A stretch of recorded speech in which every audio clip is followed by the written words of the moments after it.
রাহুল ছিল এক তরুণ কলেজ ছাত্র। ছোটবেলা থেকেই তার স্বপ্ন ছিল গায়ক হওয়ার। সে ভালো গান গাইতো, বন্ধুদের মধ্যে জনপ্রিয় ছিল। কিন্তু তার একটি সমস্যা ছিল, সে কখনো নিজের প্রতিভাকে গুরুত্ব দিত না। সব কিছু কাল পরশুর জন্য ফেলে রাখত। একদিন শহরে এক বড় মিউজিক প্রতিযোগিতার আয়োজন হলো।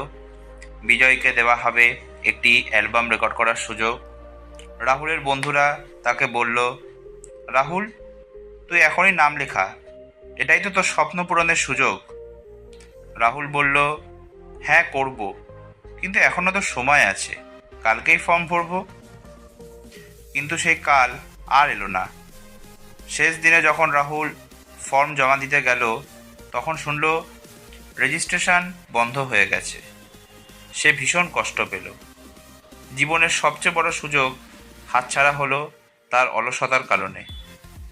সে নিজেকে প্রশ্ন করল, আমি কি সত্যি আমার স্বপ্নকে গুরুত্ব দিচ্ছি, নাকি শুধু সময় নষ্ট করছি? সেই ব্যর্থতার পর থেকে রাহুল ঠিক করলো আর কোনো সুযোগ দেরি করবে না। সে প্রতিদিন অনুশীলন শুরু করলো, ছোট ছোট কনসার্টে গান গাইতে লাগলো।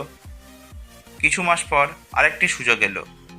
একটি নামকরা মিউজিক একাডেমি নতুন শিল্পী বাছাইয়ের জন্য অডিশন নিচ্ছিল।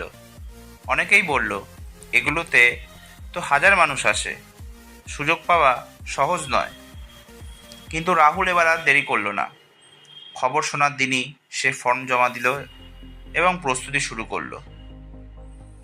অডিশনের দিন রাহুলের মন কাঁপছিল, কিন্তু সে জানতো এবার যদি পিছিয়ে যায় তাহলে সারা জীবন আফসোস করতে হবে। সে মঞ্চে উঠে প্রাণ ভরে গান গাইল।